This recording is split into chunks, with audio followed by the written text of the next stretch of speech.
Monsieur l'invité mystère. Vous êtes encore là? Ouais, je suis encore là. J'ai trouvé un MP5 Tokyo Marui. Ah, c'est bien ça. Mais je suis un peu perdu. Votre index, il est où? Encore un mec qui se la joue, mec, qui tire dans les miches de cette pote en zone neutre. T'as trop regardé Rambo et John Wayne, espèce de gros beauf en Marcel. En fait, j'ai toujours été fan de Antoine et Lingo. J'aime bien quand il envoie chez les trolls dans ton genre. Tu crois que tu nous fais marrer avec tes blagues de boomer? Yippee-ki-yay, motherfucker.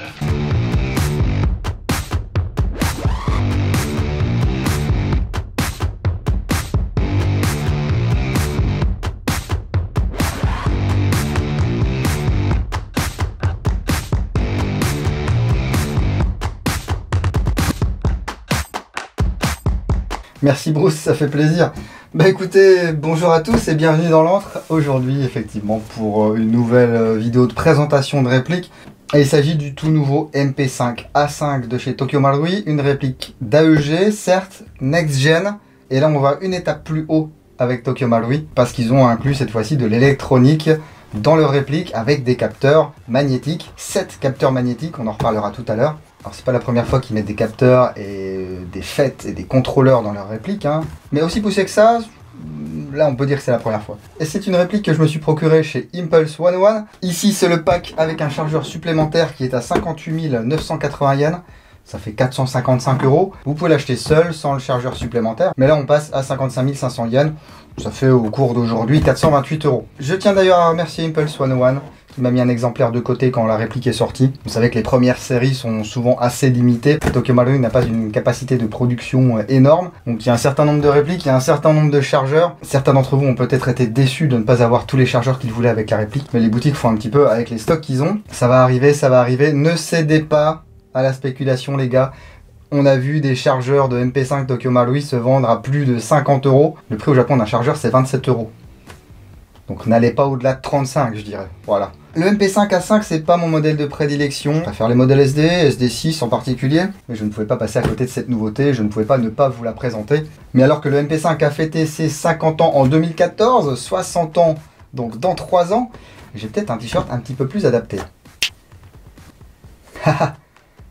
Le petit logo HK ici. Dans le dos, si j'arrive à me retourner parce que j'ai pas beaucoup de place, le petit anniversary là. Bien sympa, déjà 2014. Mais bon, je sais ce que certains vont dire. Mon gars, tu vas présenter une réplique noire avec un t-shirt noir. C'est vrai que même s'il y a beaucoup de lumière, parfois on voit pas très bien. Mais heureusement, j'ai mon t-shirt de boomer, le t-shirt Pitman. Hop là.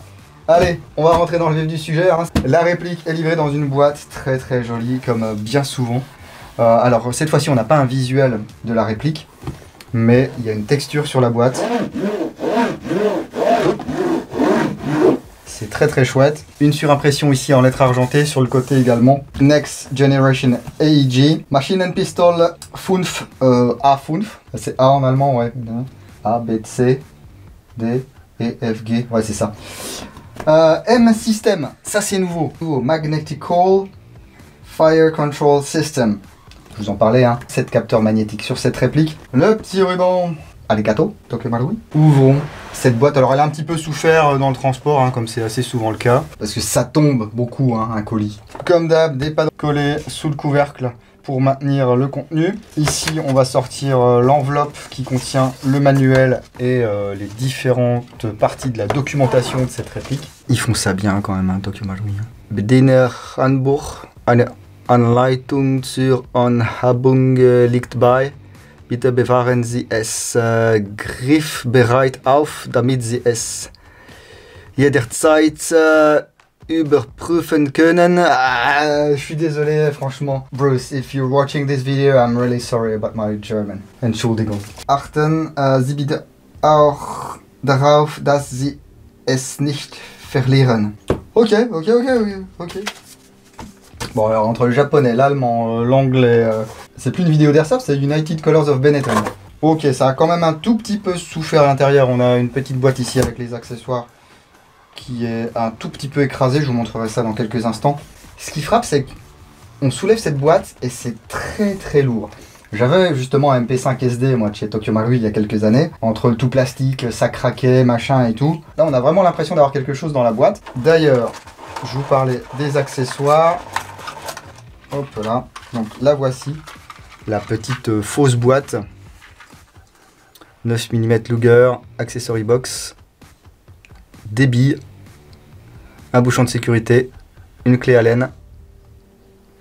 Et un outil d'ajustement des organes de visée. Donc le Next Gen numéro 31. Voilà, ça se déplisse en deux parties. Hein. Le bouchon de sécurité ici, le mode d'emploi, la clé Allen, l'outil de réglage, les billes. Les nouveaux capuchons, j'ai l'impression. On avait AK l'autre jour, on a MP ici. Ça va venir se mettre comme ceci. Ensuite, au niveau des accessoires, on a une autre boîte. Ici, Tokyo Marui nous offre les adaptateurs, voilà, s'il vous plaît, pour modérateur de son. L'adaptateur 14 mm anti-horaire et deux spacers, un pour modérateur de son court et un pour modérateur de son type CAC. Ça a l'air d'être du nylon fibré. Ici, donc les deux chargeurs. Si vous ne prenez pas le pack de chargeurs à 455 €, bien sûr, vous n'aurez qu'un chargeur. Voilà. Ce sont des chargeurs qui possèdent une coque en acier. On y retrouve les marquages de calibre ici. Tokyo Marui Made in Japan. La plaque inférieure est en plastique, l'interne est en plastique également. Attention, les anciens chargeurs de MP5 ne sont plus compatibles. Et les chargeurs Next Gen ne sont pas compatibles non plus avec les anciens MP5. Ici, on peut voir qu'il y a le système d'arrêt de tir en fin de chargeur. On va pouvoir tirer pratiquement toutes les billes. Alors, c'est prévu pour tirer toutes les billes. Parfois, j'en ai eu une qui est tombée. Oui, je sais, je triche, j'ai testé la réplique avant. Oui, voilà. Bon, j'ai pas pu résister, j'ai ouvert le carton, j'ai mis une batterie, des billes, et j'ai rafalé. C'est un chargeur de 72 billes, mais pas que. On peut le régler à 30 billes. Et ça n'a pas été forcément communiqué. Et c'est peut-être pour ça qu'on a une petite clé Allen. Je vais voir si elle correspond. Elle ne correspond pas, donc la clé Allen n'est pas faite pour ça. Ah là là. Allez, on va dévisser ici. On va pouvoir retirer l'interne. Voilà, ça se fait tout seul. Hein. Voici l'interne. Donc si vous avez un problème de bourrage ou quoi que ce soit, ici, il y a une vis et on peut retirer cette partie avec le ressort, les poussoirs, etc. Et là, regardez. Oh là là. Hop. 30 billes, 72 billes. 30 billes, 72 billes. Donc si vous voulez jouer avec du reel cap, c'est possible avec cette réplique. Et ça, c'est très très chouette. Pas de panique, hein, il y a un insert en métal, ça se vise pas dans le plastique. Donc alors serrez pas trop fort. Je veux dire, on peut démonter plusieurs fois sans rien abîmer. Hein. Donc je vous le disais, ces chargeurs sont aux alentours de 27 €. Ça reste, on va dire, assez raisonnable en 2021 pour un chargeur d'AEG de cette qualité. Alors je vais pas vous montrer la réplique tout de suite, même si vous la voyez depuis un moment, parce que je suppose que là en dessous, on va avoir quand même une tige de débourrage, un BB loader. Hop. On soulève le rabat ici, à l'avant de la réplique. Et on peut déballer le BB loader, la tige de chargement et puis la tige de nettoyage et débourrage. Bon bah allez les gars, il est temps de s'intéresser au cœur du sujet, la réplique de ce MP5A5 Tokyo Marui dans sa version Next Gen et M System. Ah ouais quand même. Petit mais costaud hein. La longueur de ce MP5 est comprise entre 500 et 660 mm pour une masse de 3,1 kg. C'est proche de la masse du vrai avec un chargeur plein. Voilà, on peut déplier la crosse comme ceci. Et on a un bon vieux MP5.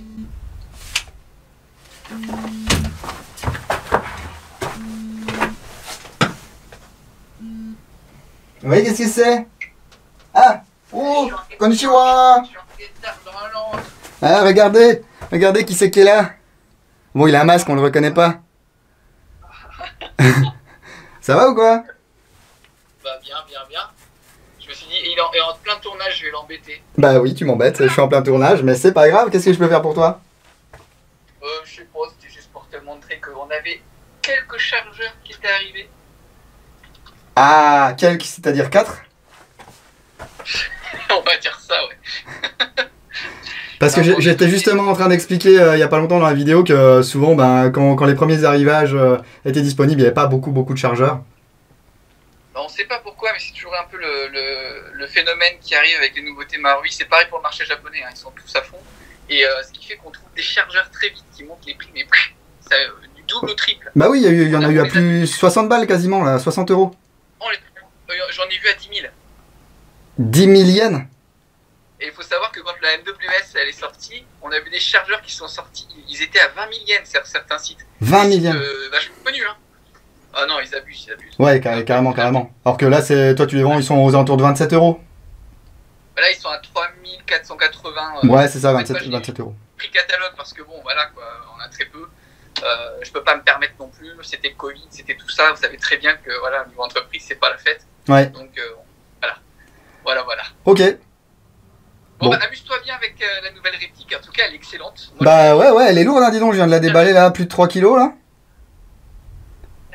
Ça change, hein, ça change d'avant, hein, des MP5 Tokyo Marui d'avant. Hein. C'est clair, on a fait un bond en avant, mais d'une force. On en a encore un petit peu, donc n'hésitez pas à passer sur... J'y crois pas.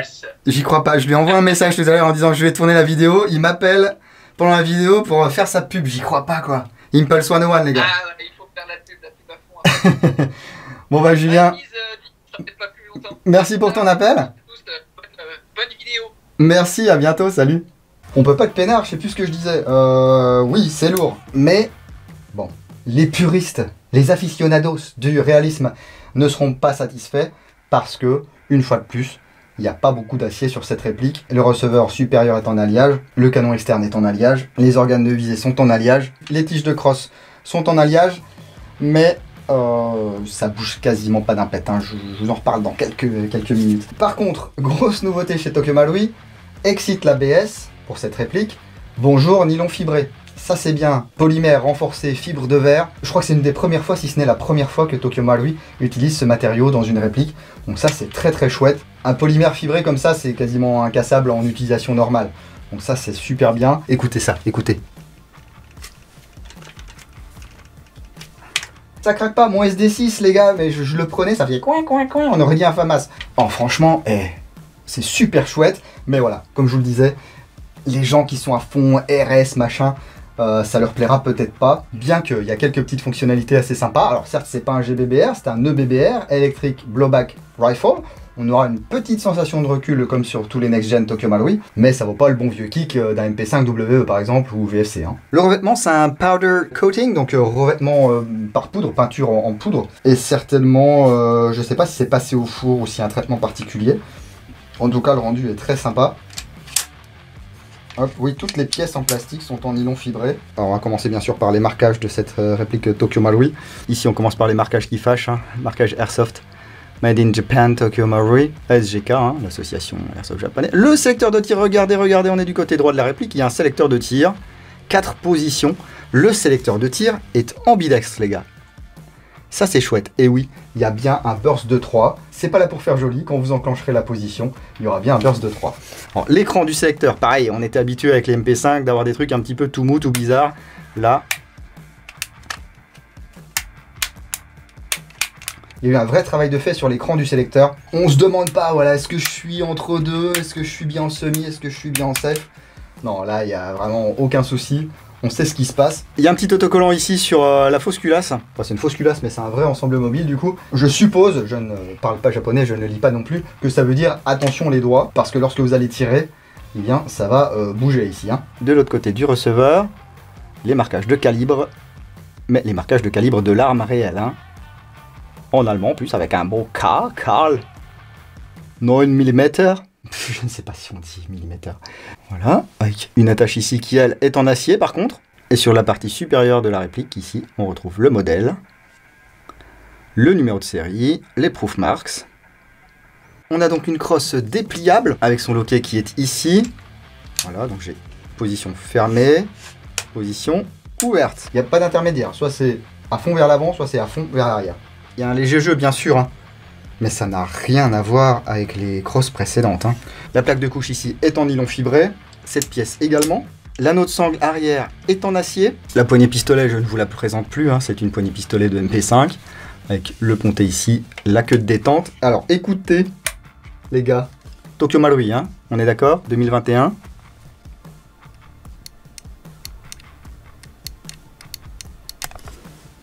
Il y a un micro-contact de queue de détente.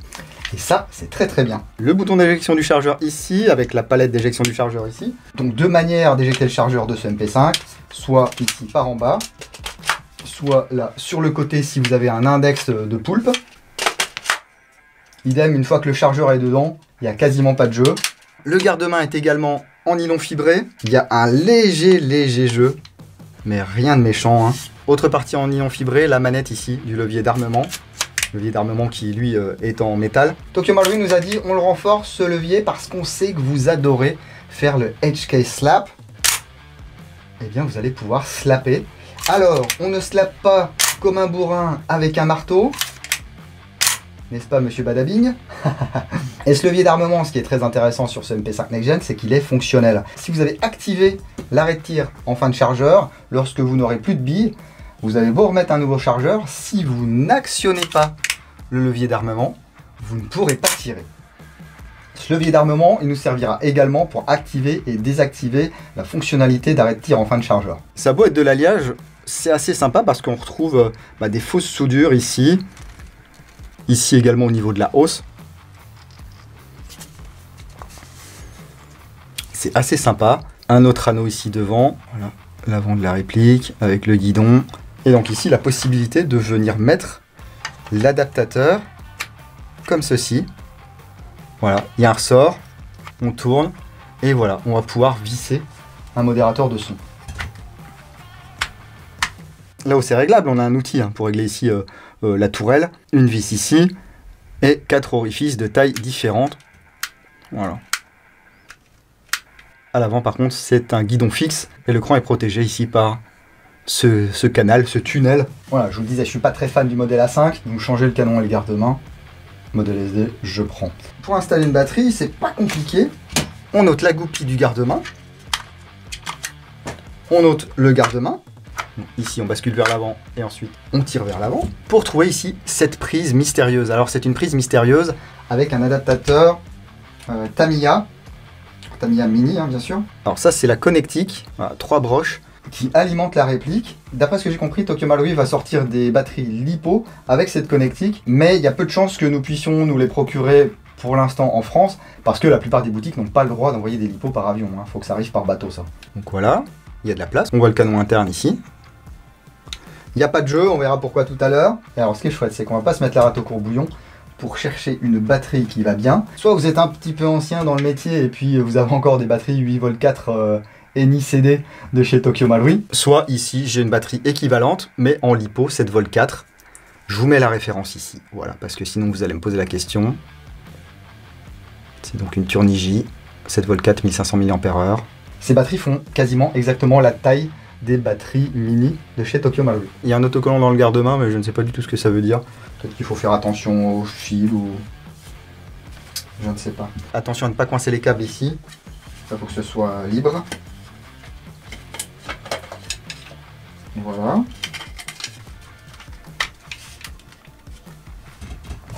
Et là, on peut remettre la goupille. J'ai pas galéré un instant.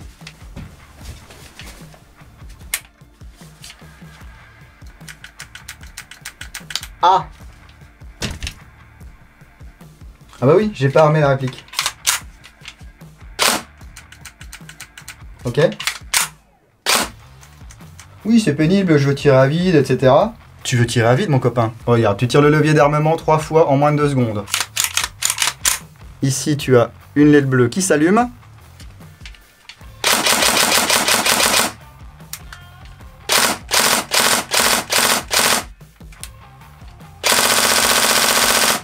C'est sympa quand même, hein. Il n'y a pas un recul de fou, mais il y a quand même une petite vibration sympa. Tu as plus envie de tirer à vide, soit tu refais la même manip. Et là, la LED s'éteint. Soit tu débranches et tu rebranches ta batterie. Et oui, mon ami, on a quand même une réactivité assez sympa avec une petite 7.4. Le cycle est très très doux, tu sens que voilà, c'est bien monté, c'est bien graissé. Le shoot and recoil system est présent, mais pas omniprésent. Il y a moins de recul que sur les AR-15. En même temps, c'est pas trop déconnant, étant donné que là, on est censé tirer du 9 mm. Donc il y a quand même un petit peu moins de recul. Enfin, un MP5, hein, vous tirez avec un MP5, les gars. Pour ceux qui ont déjà tiré avec un vrai MP5. Ça bouge pas, franchement, si on tient ça bien. C'est un pistolet mitrailleur, on a un calibre d'arme de poing, donc il n'y a pas des kicks de mulet sur ce genre de truc. Donc il y a une LED bleue. Ah, ça c'est sympa. Et cette LED bleue, elle va également nous aider à diagnostiquer les éventuels problèmes qu'on pourrait rencontrer sur cette réplique. Et là, je vais vous sortir le manuel d'utilisation. C'est vrai, je vous l'ai pas montré tout à l'heure, je vous ai dit, ouais, il y a un manuel d'utilisation. Bon, bah parce que, voilà, bah, comme d'habitude, vous avez les cibles, les différentes documentations de sécurité et tout. Et le manuel, il est ici, voilà, façon simili-cuir, avec bien entendu l'éclaté à la fin, mais également la procédure d'installation des modérateurs. Il y a un peu d'anglais en bas là, en bas de page, il y a de l'anglais, donc vous aurez la plupart des informations, mais il n'y a pas les explications de ceci. Voilà, c'est différents codes Morse qui vont être émis par la petite LED lorsque vous allez brancher une batterie ou lorsque vous allez tirer avec votre batterie. Voilà. A, B, C, D, E. Je vous ferai un récap complet dans la review écrite, mais je vais quand même vous expliquer ce que ça fait. Alors, si vous avez le code A ici, 1 ou 2, la réplique ne fonctionne pas, retour chez le fabricant. Je ne savais pas que Tokyo Marui faisait du SAV, je dois vous l'avouer. Mais bon, s'ils le disent. Alors, si vous êtes au Japon, peut-être. Si vous êtes en Europe, à mon avis, vous pouvez vous asseoir dessus. Alors, si c'est B, la LED est allumée en permanence, c'est que vous avez mis une batterie trop puissante pour la réplique. Est-ce qu'on n'essayerait pas ça? Si je lui mets une espèce de 11.1 ou un truc comme ça. Voilà. Vous voyez, on a une LED rouge qui reste allumée. La batterie, ici, c'est une 11 volts 1 2400 mAh. Ça passe pas. Donc voilà pour A et B. C, D, E, c'est lorsque la réplique fonctionne, mais il peut y avoir ce genre de code qui va s'allumer. Donc C, 1 et 2. Le MP5 fonctionne, mais il y a un problème qui est survenu. La sécurité du fait est en action. Ils vous disent retour chez le fabricant également pour réparation. Donc une fois de plus, vous êtes dans le caca. D, c'est un clignotement lent. La batterie est trop faible, donc il faut charger la batterie. Et E, c'est un clignotement rapide. Réplique qui fonctionne. Batterie qui arrive à la limite de la puissance nécessaire à faire tourner la réplique. Charger la batterie. Pas de LED qui s'allume, zéro souci. Voilà. Alors dans un premier temps, ça posera peut-être souci aux upgraders fous qui voulaient tout changer dès qu'ils allaient recevoir leur MP5. Bon, l'intérêt de tout changer déjà est limité parce que la réplique est plutôt pas mal en sortie de boîte. Éventuellement mettre un ressort un poil plus péchu. Mais tout ce qui est installation de Titan, Léviathan, tout ça machin, va-t'en. Alors je vais lui installer mon Crony. Ça sera certainement pas le meilleur look possible pour ce MP5. Voilà, et je vous propose d'aller voir ce que ça donne au Crony et sur cible.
Ça envoie du pâté.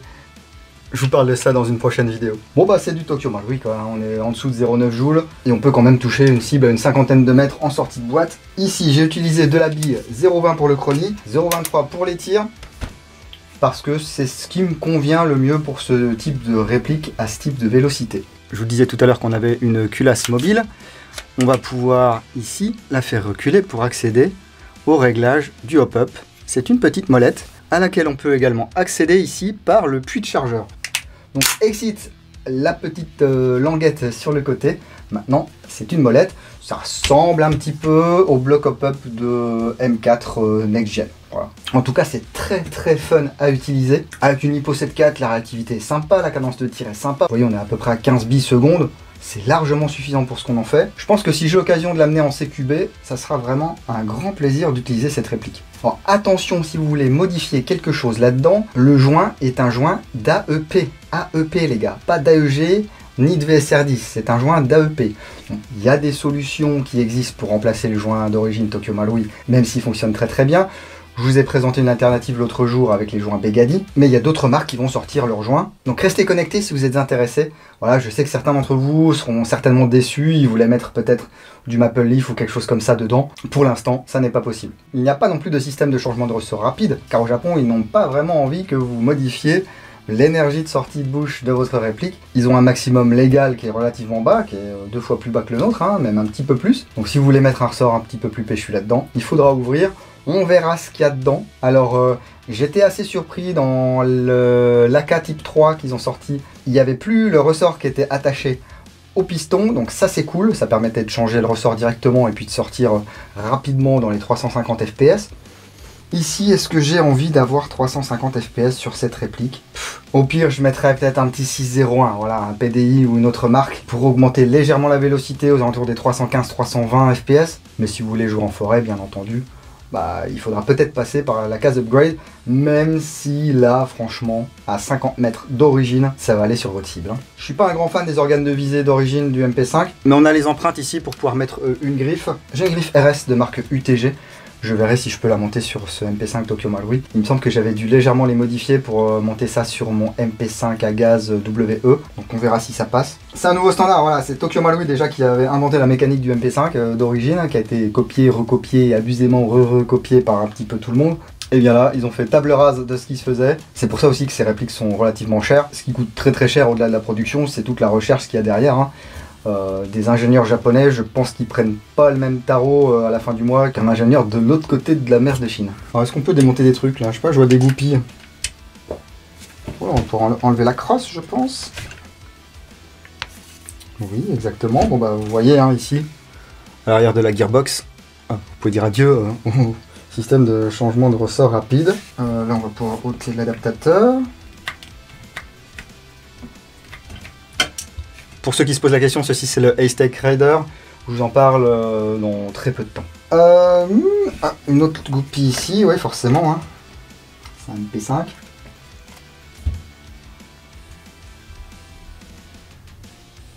Ah, il y a des vis.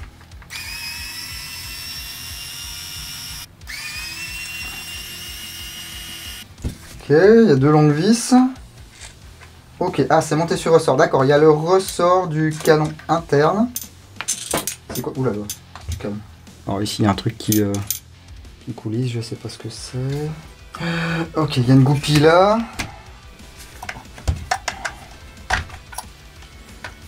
J'y vais un petit peu à tâtons.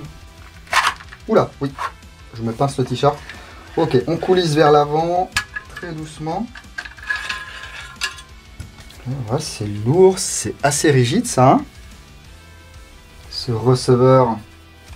Pourquoi je démonte ça? Vous pouvez m'expliquer pourquoi je démonte ça les gars? Bon bah oui, je vous le dis pour qu'on puisse voir ici la gearbox avec le système de masse additionnelle. Voilà qui va venir ici procurer une sensation de recul, de tressautement plus que de recul. C'est synchronisé avec la fausse culasse. Oh là, c'est un truc de fou. Les mecs ils pensent à des trucs. Il y a des ressorts pour amortir, 2 ressorts pour amortir. Ah c'est sympa. On voit ici le cylindre percé. Alors le bloc hop-up, comment ça se passe? Ça se clipse. Attendez, il y a des fils déjà, 3 fils. 2, 3. Pourquoi je démonte ça? Est-ce que quelqu'un peut m'expliquer? Oula. Ah attendez. Ok. Attendez, je remonte, je vous montre. Ok. Pour sortir le bloc hop-up, On ne force surtout pas. Ici, il y a une toute petite patte en plastique. On la fait descendre. On appuie dessus. Voilà. Et on tire le bloc en dehors. Ok, donc on a un nozzle spécifique. Nozzle très très long. Vous voyez ici, hop là, au bout de mon pouce, pardon. Hop, il est là. Le capteur de fin de chargeur ici. Ici, le rappel de diode. Et voici le bloc hop-up. Voilà, donc vous voyez, ça n'a plus rien à voir avec les anciens blocs hop-up. Ça ressemble un petit peu au bloc M4, hein, je vous le disais. Avec la molette ici. Bon, on verra si j'ai le courage de démonter tout ça. Surtout s'il y a de l'électronique à l'intérieur. Et bah écoutez, c'est une belle surprise encore ce MP5 A5 Tokyo Marui. Enfin, une surprise. Il faut bien se rendre compte que l'airsoft moderne, c'est Tokyo Marui. Quand je dis airsoft moderne, c'est à partir du début des années 90, parce qu'avant, bah, c'était quoi? C'était du HPA, hein, mais pas aussi élaboré que ce qu'on a aujourd'hui. Ou du Spring. Bon, ici, avec le petit silencieux CAC. Voilà. Non, franchement sympa, même si le A5, je vous le dis, je vous le redis, c'est pas mon préféré, je vais attendre une version SD. Maintenant qu'ils ont à peu près tout ce qu'il leur faut, bah voilà, c'est une histoire de moule et puis de pièces. Même si ça coûte très cher, bah, ils peuvent décliner tous les modèles de MP5 en version next-gen. Hein. Il y a plein de petits trucs sympas quand on aime manipuler sa réplique. Le fait qu'il faille armer la réplique avant de pouvoir tirer, même après avoir changé de chargeur. L'arrêt de tir en fin de chargeur, le cycle très très doux, les 7 capteurs magnétiques au sein de la réplique, donc contrôler le cycle moteur, tout ça est géré par un FET, par le M-System, c'est un microcontrôleur qui va contrôler, comme son nom l'indique, tous les capteurs ici, pour que la réplique puisse se comporter au mieux. Le burst de 3, du nylon fibré, certes c'est pas de l'acier, moi sur une réplique comme ça, ça me dérange pas du tout, voilà. Donc merci Tokyo Marui pour le travail accompli. Merci Impulse 101 pour votre confiance et puis voilà, depuis toutes ces années, franchement, ça fait plaisir. Merci pour votre efficacité. Je fais un petit disclaimer, attention les gars, avant de commander sur un site étranger, assurez-vous que vous avez bien la somme pour payer éventuellement la TVA plus les frais de dossier. Désormais, il y a beaucoup et de plus en plus de colis, et à terme ça devrait être tous les colis qui arrivent hors espace Schengen, je crois bien, où la TVA sera applicable et sera demandée et sera à régler avant que vous receviez votre colis. Moi par exemple ici avec la poste, j'ai reçu un petit mail, voilà, vous nous devez tant d'euros, TVA plus ils prennent 5 euros de frais, c'est pas énorme. Donc il y a payé, refuser le colis. Donc ne commandez pas pour ensuite refuser le colis et que ça reparte au Japon ou dans n'importe quel autre pays alors que vous étiez prévenu. Voilà, c'est pas une nouvelle taxe comme on a pu voir dans certains articles sur certains médias, c'est pas une nouvelle taxe, c'est juste la TVA qu'on aurait dû payer depuis des années, et là on la paye, c'est tout. Voilà, donc ça va rapporter quelques milliards qui serviront soit à être gaspillés, soit à nous faire de nouvelles routes, on verra bien. Mais ça c'est pas le sujet c'est l'airsoft, donc attention, n'allez pas mettre les boutiques dans la merde. On pourrait dire ouais les boutiques elles ont qu'à appliquer la TVA quand elles nous vendent le truc. Apparemment l'outil, parce que c'est un outil spécial forcément qu'il faut utiliser pour comment dire, déclarer la TVA et tout à l'État français. C'est une usine à gaz de ouf, ça va peut-être se simplifier, mais c'est pas forcément facile pour les boutiques, voilà. Sur ce, à vous de vous exprimer, je vous laisse me dire dans les commentaires de la vidéo ce que vous pensez de ce MP5 à première vue, d'après ce que je vous ai montré. Si vous l'avez déjà acheté, je sais qu'il y en a certains d'entre vous qui ont déjà joué avec, racontez-nous comment ça s'est passé. Dites-nous si vous l'aimez, et dites-nous si vous ne l'aimez pas, si jamais vous ne l'aimez pas. N'oubliez pas de mettre un gros like sur cette vidéo si ça vous a plu, et n'oubliez pas également de vous abonner et d'activer les notifications si vous ne voulez rien louper de ce qui se passe dans l'antre. Mais on connaît les notifs YouTube, des fois ça nous désabonne, des fois ça nous dit même pas qu'il y a eu une vidéo. Donc si vous ne voulez rien louper, vous pouvez me suivre sur la page Facebook, l'Antre du Dingo, sur Instagram, sur Twitch, et bien sûr sur www.l'entredudingo.com, où on se retrouvera bientôt pour la review complète et le démontage de cette réplique. Continuez à prendre soin de vous et de vos familles. Si vous allez jouer le week-end prochain, n'oubliez pas, jouez sérieusement mais sans vous prendre au sérieux. Et moi je vous dis à bientôt dans l'Antre du Dingo. Bise.